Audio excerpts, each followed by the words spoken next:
Nacionalidade parte 2. Na parte 1, vimos como se tornar brasileiro nato. Agora veremos como se tornar brasileiro naturalizado. Já conferimos que o brasileiro nato é a espécie de nacionalidade primária, originária ou involuntária. E é involuntária, pois só depende de nascer. É possível ser brasileiro nato pelo critério territorial, pelo sanguíneo ou pelo misto, que conjuga os dois, o territorial e o sanguíneo. Já o brasileiro naturalizado é a espécie de nacionalidade secundária, derivada ou voluntária, e é voluntária pois resulta de um ato de vontade. É possível se tornar brasileiro naturalizado pela via recíproca entre Brasil e Portugal, pela via tácita ou pela via expressa, que se divide em expressa ordinária e expressa extraordinária. Engole o choro aí, vem comigo que vamos analisar então as nuances do brasileiro naturalizado. Brasileiro naturalizado pela via recíproca, Brasil e Portugal. A doutrina classifica como português equiparado, pois há uma reciprocidade. Ou seja, o que os portugueses concederem aos brasileiros que estão lá em Portugal, os brasileiros vão conceder para os portugueses que estão aqui, de modo equiparado. Assim sendo, os dois requisitos para que os portugueses recebam tratamento igual ao de um brasileiro são: primeiro, os portugueses deverão ter residência permanente no Brasil, e segundo, deverá haver reciprocidade de tratamento em favor dos brasileiros que lá estejam, lá em Portugal. Agora, vamos esmiuçar a naturalização tácita e a expressa. Comecemos pela tácita, que é super tranquila. Também conhecida como grande naturalização, é de países que querem ser povoados, e por isso os estrangeiros que lá residem serão nacionais automaticamente se não declararem que querem continuar sendo estrangeiros. No Brasil, só duas constituições consagraram a grande naturalização: a Imperial de 1824 e a nossa primeira Constituição Republicana de 1891. Depois, todas foram expressas. Brasileiro naturalizado pela via expressa é a aquisição da nacionalidade por declaração de vontade, podendo ser a nacionalidade expressa ordinária e a nacionalidade expressa extraordinária. Comecemos pela extraordinária, que é mais tranquila.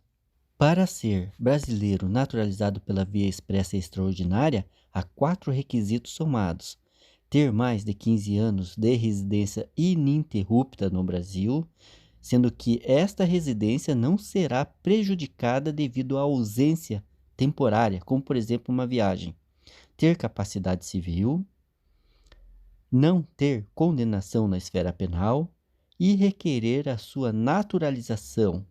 Se preencher estes requisitos, nada impede a aquisição da nacionalidade. Para ser brasileiro naturalizado pela via expressa ordinária, há 2 maneiras. Primeiro, se for originário de país que fala a língua portuguesa, por exemplo, Angola, o angolano poderá se naturalizar se cumprir 3 requisitos: residir por 1 ano no Brasil, ter capacidade civil e idoneidade moral. É possível se naturalizar nos termos da lei de imigração. É a segunda maneira.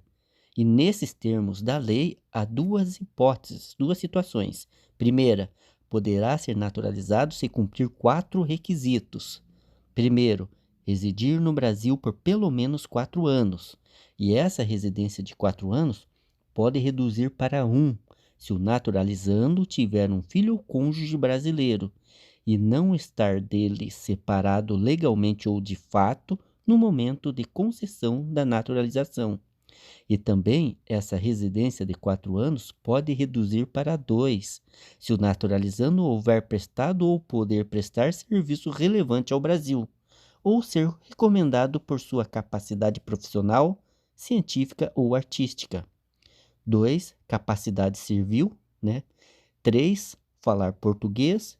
E 4, não possuir condenação penal. A segunda hipótese para se naturalizar pela via expressa ordinária, nos termos da Lei de Imigração, poderá ser pela naturalização ordinária, a ordinária provisória, ou pela naturalização ordinária especial. A provisória será para o estrangeiro com até 9 anos de idade que venha morar no Brasil, se o representante legal dessa criança estrangeira fizer o requerimento de naturalização antes dela se tornar maior. E depois que ela for maior, terá o prazo de 2 anos para requerer a naturalização definitiva.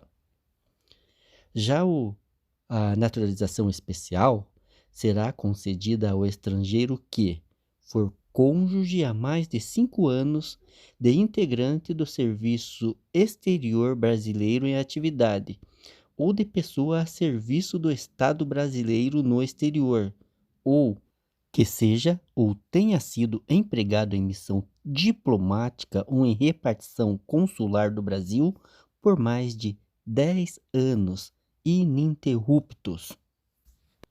Por fim, uma observação quanto à naturalização ordinária e à extraordinária. Na ordinária, mesmo que todos os requisitos sejam cumpridos, depende do aval do presidente. Haverá um procedimento administrativo e a decisão do presidente. Já na naturalização extraordinária, basta aqueles requisitos que já falamos: residir por 15 anos no Brasil, capacidade civil, requerer a naturalização e não ter sido condenado na esfera penal.